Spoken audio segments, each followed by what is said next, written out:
పరమశివుడు అంటే చంపేస్తాడు అనుకుంటాడు, ఆయనకి అదే పనే కాదు. జ్ఞానదాత మహేశ్వర, ఇక పుట్టవలసిన అవసరాన్ని తీసేస్తాడు.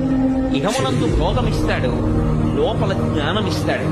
అలా జ్ఞానం ఇవ్వగలిగినటువంటి వాడు కాబట్టి తెల్లటి రంగుతో ఉంటాడు. శుద్ధ సత్వ గుణమును మనకి ఇవ్వగలిగినటువంటి వాడై ఉంటాడు. అందుకని 3 రూపాలతో ప్రకాశించి 3 లోకాలుగా 3 కాలాలుగా ఉండేవాడు శివుడే.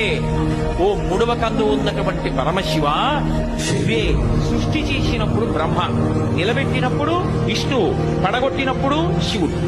ఈ 3 కూడా దయతోటే చేస్తాడు.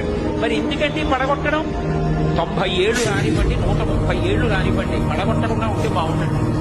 ఏ ఇతర విశ్వాసముల యందు లేని గొప్పతనం ఒక్క సనాతన ధర్మమునందే ఉంది. మృత్యువుని దేవత అని పిలుస్తారు, మృత్యుదేవత. భగవంతుడు అలా పడగొట్టలేదనుకోండి, జర్జరీభూతమైన శరీరంతో వృద్ధాప్యం వచ్చేసి ముడతలు పడిపోయి కళ్ళు కనపడక, చెవులు వినపడక, తినలేక, తింటే జీర్ణం కాక మంచాన పడి ఎన్నాళ్ళు రోగాలతో రుష్టులతో కొట్టుకుంటావు. ఈ శరీరాన్ని పడగొట్టేసి మళ్ళీ ఒక బలమైనటువంటి శరీరాన్ని ఇచ్చి నువ్వు ఎక్కడ ఉపాసన ఆపేశావో అక్కడి నుంచి మళ్ళీ సాధన చేయనన్ను చేరుకోవడానికి అని ఇంకొక కొత్త శరీరాన్ని ఇవ్వడానికి పాత శరీరాన్ని పడగొడతాడు. ఇప్పుడు అందులో దయ ఉందా, కక్ష ఉందా? పడగొట్టకుండా ఉంచేసరికి అందరూ చీదరించుకుంటారు.